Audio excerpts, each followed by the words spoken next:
Another thing that DrBright is not allowed to do at the Foundation: no interacting with SCP-5555-J under any circumstances. SCP-5555-J is capable of reducing any living organism to a miniature, or chibi if you'd prefer, version of itself. DrBright may claim he is trying to make teacup pigs to hand out at the office as an incentive, but do not fall for it. The last time DrBright was exposed to SCP-5555-J, the miniature version it produced of him was a miniature orangutan. He was brought into custody and proceeded to behave quite poorly with some of his own bathroom material, and completely destroy the attending researchers' clothing before escaping to wreak even more havoc. DrBright knows what Mini-Him did, and he has lost his 5555-J privileges for good.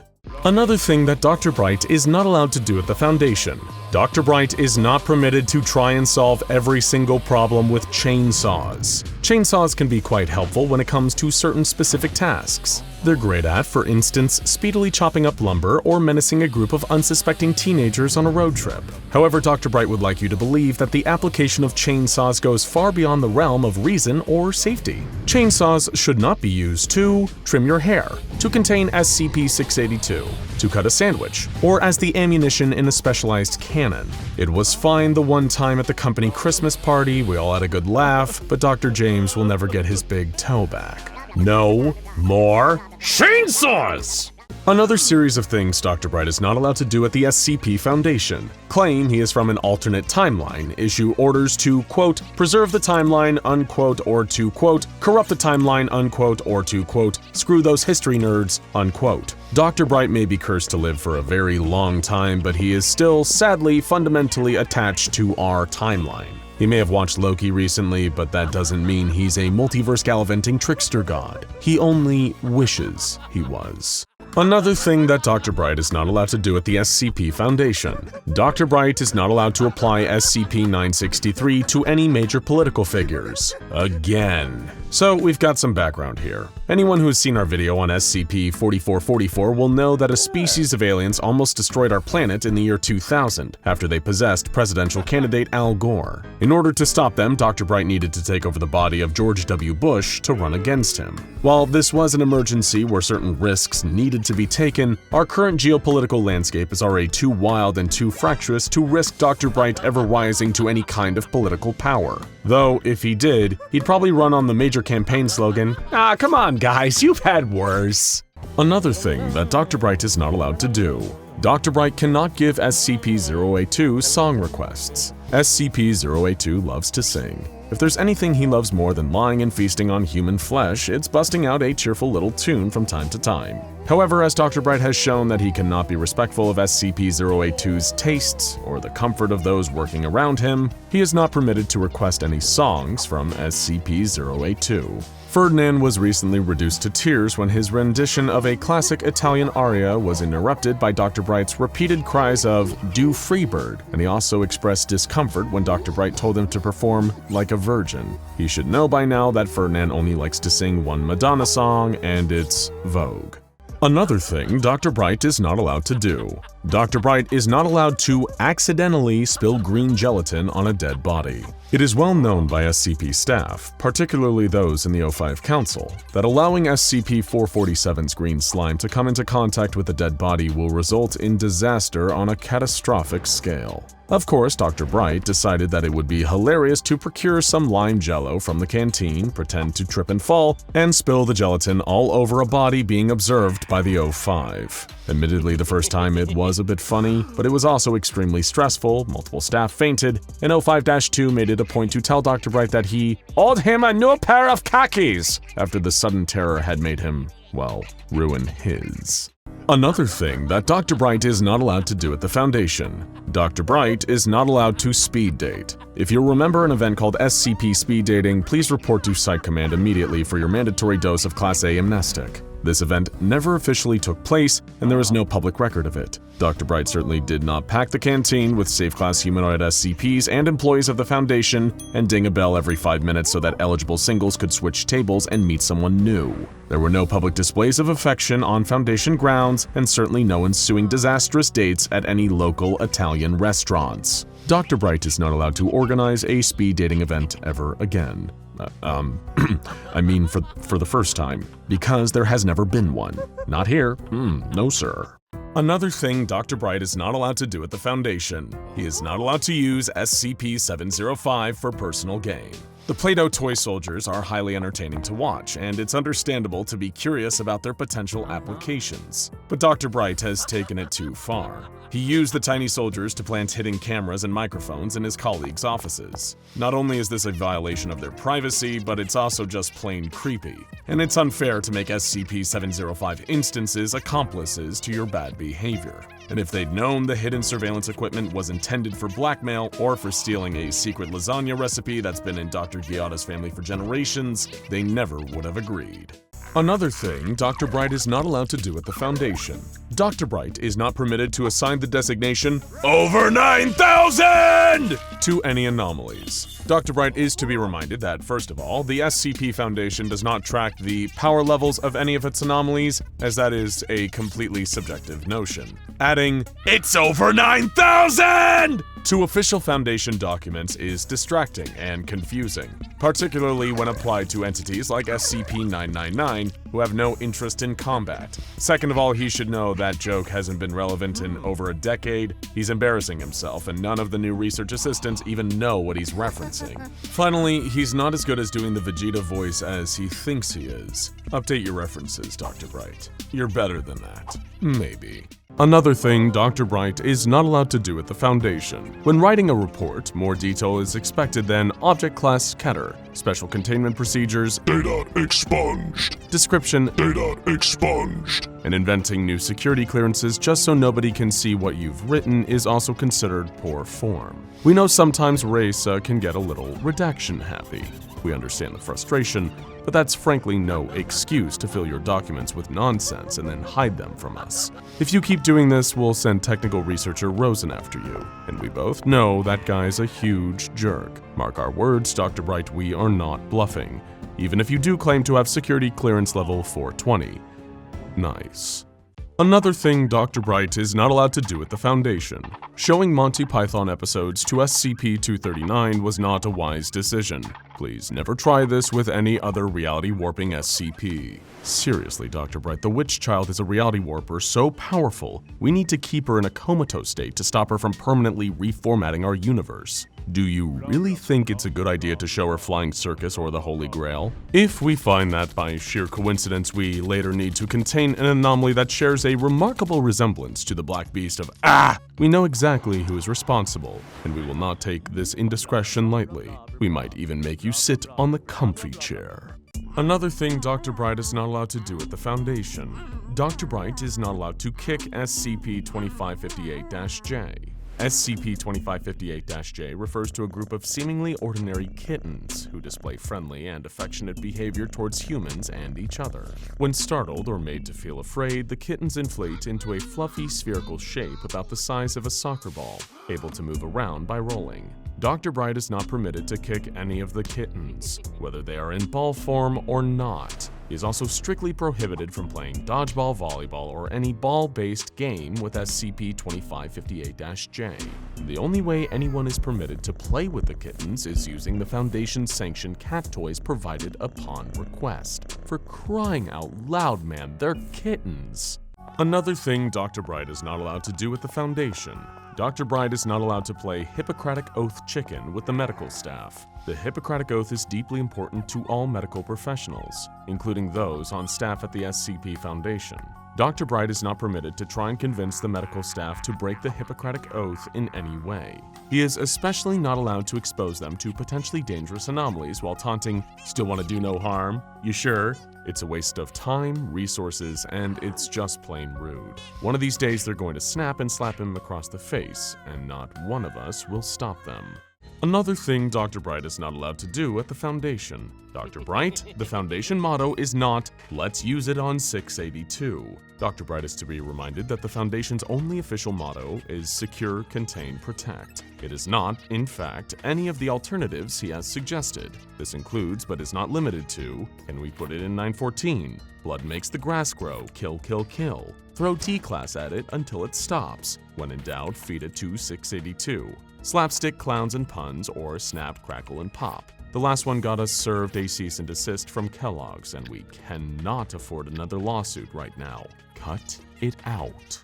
A note to all SCP Foundation staff. If Dr. Bright has to ask, it's above his clearance level. If it's above Bright's security clearance, run. Dr. Bright is one of the SCP Foundation's most illustrious researchers, and as Site Director of Site-19, there's very little under the Foundation's purview that he can't do. So if you find Dr. Bright is poking his stolen nose where it shouldn't be, then believe me, you definitely shouldn't be there. Think of all the terrifying entities you know about from the SCP Foundation files. Now imagine all the horrifying things you don't know about. Another thing Dr. Bright is not allowed to do at the Foundation. Dr. Bright is not allowed to send emails with memetic hazards attached. No, not even when replying to spam. Dr. Bright, we don't care how annoying it is when your inbox fills up with suspicious links, Linda's annoying quote of the day, and chain letters telling you that you have to forward the email to 10 people or have bad luck for a year. That doesn't make it okay to reply with SCP-2774 attached. That goes for any other memetic hazard. The last thing we need is more instances of these hazards floating around in cyberspace. Take a breath, stand up from the keyboard, and let the spam filter do its job. Another thing Dr. Bright is not allowed to do at the SCP Foundation. Dr. Bright cannot use "my evil twin did it" as a viable excuse. The same goes for "my good twin did it," considering the implication. Weirder things have happened at the SCP Foundation than having an evil twin. So maybe someone could make the excuse that their evil twin committed some crimes on their behalf. But the Bright family is one of the most well-known dynasties in Foundation history, so nobody's going to believe that there's a hidden member of the family still out there. Maybe if SCP-963 had a perfect copy, you might have an excuse here, but to the best of our knowledge, that is not the case. Take your lumps, Jack.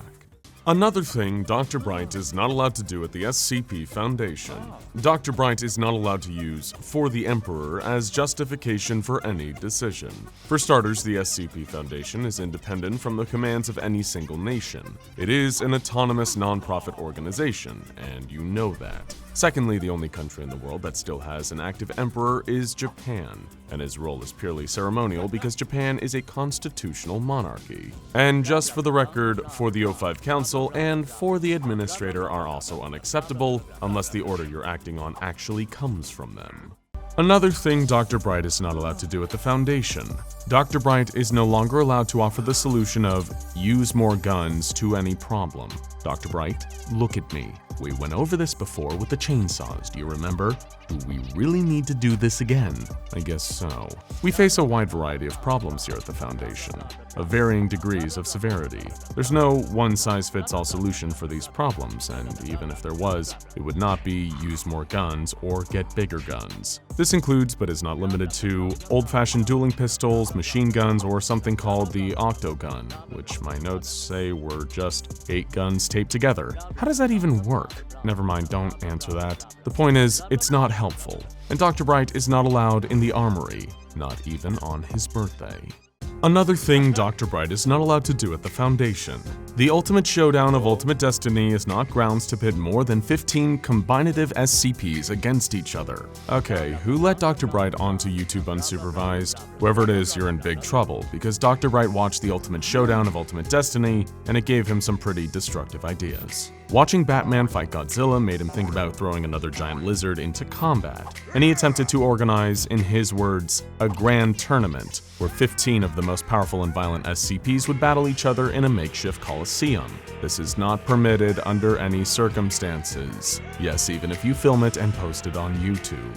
Another thing Dr. Bright is not allowed to do at the SCP Foundation. Yes, forum trolls are annoying. No, they don't automatically become D-class personnel, Dr. Bright. Personally, we think that someone who's lived as long as you and died multiple times would have thicker skin. But your repeated insistence to turn forumites like Booty Hunter 69 and Danky Danky Literature Club 420, nice, into D-class personnel is as bizarre and sad as they are nonsensical.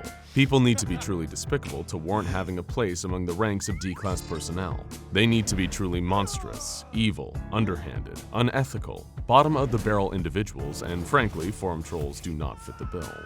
YouTube commenters, on the other hand... Another thing DrBright is not allowed to do at the Foundation: no placing pranks in new staff's desks and liquefying them in record time. Starting a new job can be a stressful experience. Figuring out the office culture, choosing a coffee cup in the break room, and deciding which Funko Pops look best on your desk. It's a lot to think about. The last thing a new employee needs is to sit down at their brand new desk, open a drawer to grab a pen, and have their flesh melted from their skull by a bright blast of mysterious green light. It's not funny, we're not impressed anymore, and staff turnover at the Foundation is already high enough as it is. No more pranks. It's not a rite of passage if they don't survive it, DrBright. Another thing DrBright is not allowed to do at the Foundation: no unsupervised access to SCP-387. SCP-387, or the Living Lego, is a miraculous find. It is a tub of seemingly ordinary Lego bricks that, when built into a shape by human hands, comes to life and even develops sentience. Of course, DrBright can never let a cool thing just exist without wreaking some havoc with it, and decided to build a tiny lifelike model of SCP-682. We have no idea how he built it so fast, or why it took military-grade explosives to blow apart the creature made from plastic blocks. But it was a mess to clean up, and Agent Johnson will never get his big toe back. If DrBright is so desperate to play with Legos, he'll just have to stick to the non-magic kind. Another thing DrBright is not allowed to do: no bets concerning XK-class end-of-the-world scenarios. It's the one thing we hope to avoid. An XK-class scenario, an event that results in the complete and utter destruction of the world. Most of us prefer not to think about it at all, unless we're actively trying to prevent it. Not DrBright though. He sees the apocalypse as a chance to make a quick buck. DrBright is officially prohibited from making, accepting, or taking any rake-off bets related to XK-class scenarios. These include, but are not limited to, I'll bet you $1,000 the robots get us first. It'll all start with ducks, and not with a bang, but with a whimper. Another thing DrBright is not allowed to do: no showing bad movies to SCP-682. Hey, that rhymed. SCP-682 is famous for a lot of things: its indestructible nature, its insatiable appetite for violence, and the overflowing well of hate in its heart. Unsatisfied with SCP-682's ordinary level of rage, DrBright decided to take it upon himself to give the lizard even more things to be angry about, and organized an informal, so-bad-it's-good film festival for the anomaly and himself. The resulting damage and loss of life cost the Foundation thousands of dollars. Movies on the Do Not Show to 682 list include the works of Uwe Boll, the work of Neil Breen, The Room, Troll 2, Manos, The Hands of Fate, and let's face it, any other movie DrBright can think of. No more movies. Another thing DrBright is not allowed to do at the Foundation: DrBright is not allowed to classify any researcher, including himself, as a memetic hazard. Memetic hazards are not to be taken lightly. Many of the SCP Foundation's best and brightest have been cut down in their prime by memetic hazards that ate away at their sanity and destroyed their minds. Just because DrBright likes singing the song that never ends and annoying everyone, that does not make him a memetic hazard by Foundation standards. Other behaviors that do not qualify a researcher as a memetic hazard include, but are not limited to, whistling all the time, clipping their nails at their desk, or microwaving fish in the break room. Another thing DrBright is not allowed to do at the Foundation: no claiming to be or to have ever been Steve Irwin. How dare you? Steve Irwin was an international treasure, and you will never, ever fill his sensible shoes, DrBright. No matter how much you say crikey when looking at SCP-682, no matter how many times you call it a mighty big croc, no matter how much you Photoshop yourself into photos of SCP-682, or how many Australians you possess, you will never be the crocodile hunter. Stop trying to make it happen. No one is going to call you that. And stop tricking interns into buying autographed memorabilia from you. We all know it's a forgery. Another thing DrBright is not allowed to do at the Foundation: no changing the standard issue D-Class uniform. DrBright is always proposing changes at the SCP Foundation, and nearly all of them should be disregarded immediately. The D-Class uniform is perfect the way it is and does not need to be changed. It especially does not need to be changed to black pants with a red polo shirt. We get what you're going for, DrBright. It's very clever. We also enjoy Star Trek. But in addition to it being a waste of resources to produce all these new uniforms, we just don't want a lawsuit from Paramount Global on our hands. Another thing DrBright is not allowed to do at the Foundation. No playing hot potato with SCP-963. SCP-963 is the ornate anomalous amulet that contains Dr. Jack Bright's consciousness. Any living subject that comes into contact with this amulet ceases brain function, and their consciousness is replaced with Dr. Bright's. If they remain in contact with the amulet for longer than 30 days, they will retain this consciousness even after the amulet has been removed. Otherwise, they will experience brain death. Essentially, it should be taken incredibly seriously and handled with great care. It should not be tossed at a random D-Class, research assistant, or any other Foundation staff member with shouts of "catch!" or used to play any other high-stakes, contact-based game.